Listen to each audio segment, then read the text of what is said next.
We started the game really poorly. We never found any rhythm in the first half. We was always in the game, but we never played with a rhythm that we wanted to or that we can do.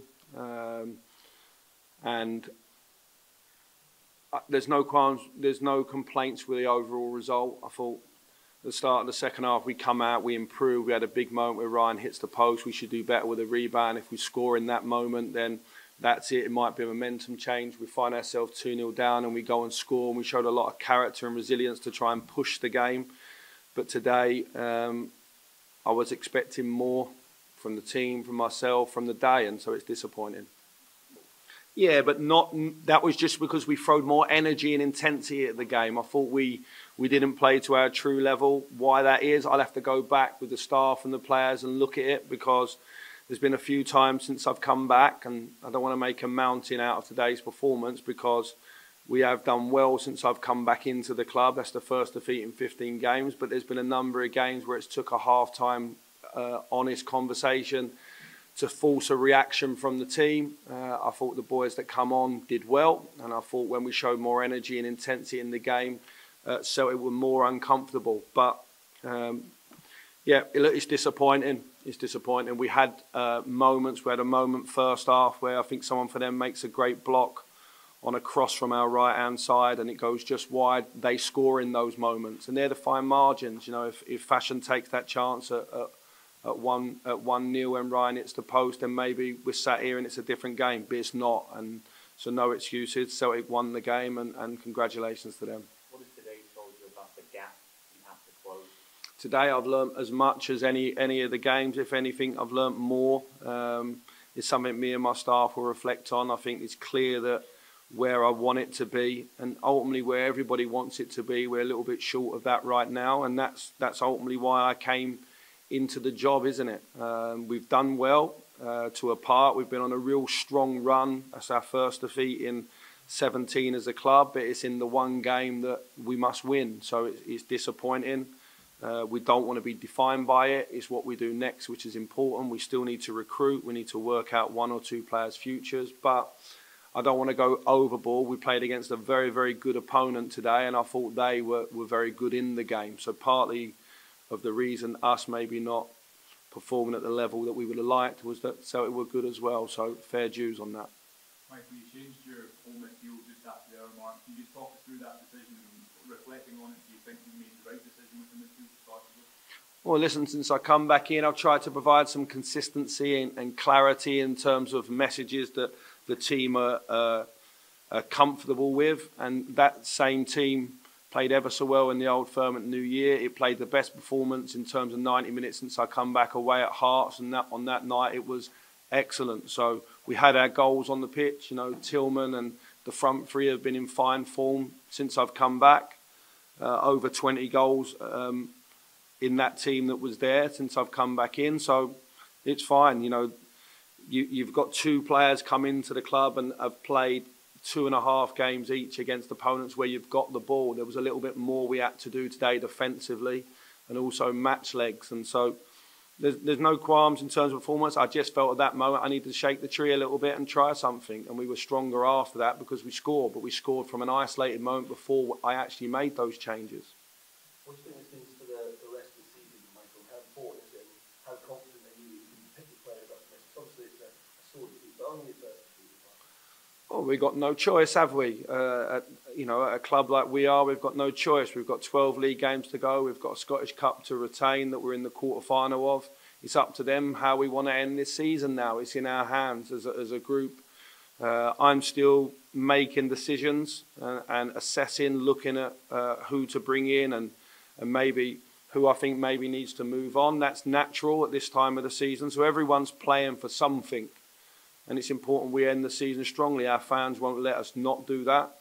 And I'll be driving that within the club as well, because it's clear that we don't want to have too many days like this. The club's come back from a dark place over the last few years to be competing and doing well. But we don't like this feeling.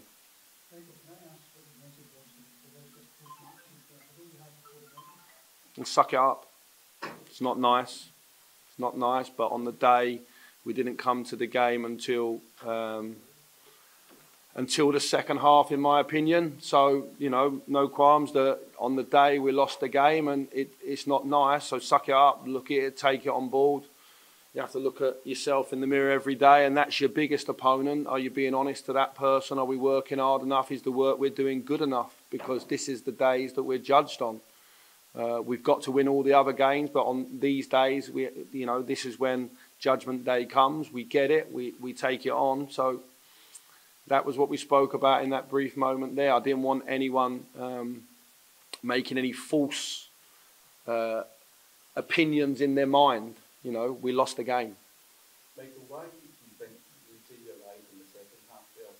Why has there been a pattern? Not in every game, but some days you can't get that 90 minutes before you can again. Listen, I'm still looking for that. I'm still looking for the reasons. Early in the season, I wasn't in the change room where some big games happen and you bring some anxieties like that. Listen, I think if you play 14 games prior today, you had to win every one. You won 13 and drew 1. The team's done well. The game's played for 90, it's played for 100 minutes now. So the game's about finding ways to win. And a good performance is not always having the ball all the time. Sometimes you have to suffer and you have to grind and fight and work. So it's important that we don't get too carried away with that. But there's something. When we play this game today and for half hour, I didn't really see what we had asked and what we had promised ourselves we were going to bring to this game. We didn't do it. So we'll go back and we'll have a conversation about that. But it's important that we're honest. And that's what I was saying to him at the end, that when you play a game and for a third of it, you're second best, clearly second best, you give yourself a mountain to climb. But listen, I don't want to take anything away from Celtic. They're clearly a very, very good team. They've got some very, very good players. And I thought they played well today. So as much as I'll go back and assess my own team, the resistance from the opponents was a big one. Michael, you said you would have to go back and analyse what's happened today with your staff. You said before that this team isn't as broken as what you thought, whereas the fans and others have thought that that's not the case. There's been similar situations today when the team haven't performed. Do you understand now why people are saying that about the team and the squad and why they might think that this needs a revamp? Yeah, revamp's a better word than rebuild. I think the one or two players that we've brought in, look, we've had a lot of injury problems this season. Even going into this game this week, a lot of uncertainty. We need to get over that. We need to make sure that people are fit and healthy and available, and it makes a strong squad and we can build forward. It's important we've got to recruit, we've got to work out one or two futures. I think we'll come back stronger, Steve. I don't think we should get too carried away. We lost today. It's the end of the world in terms of the rest of the today. But tomorrow we wake up. The job was always going to be big regardless of this result. It's important that we bite down on the gum shield. We take our medicine, which is don't taste too nice right now.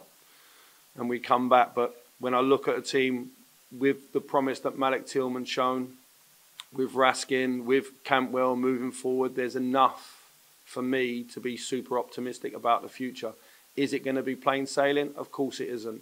If I'd have come in and we would have won the cup final today, would it have been everything been rosy in the future? No, we'd have still had that work to do. So it's my job to do that tomorrow.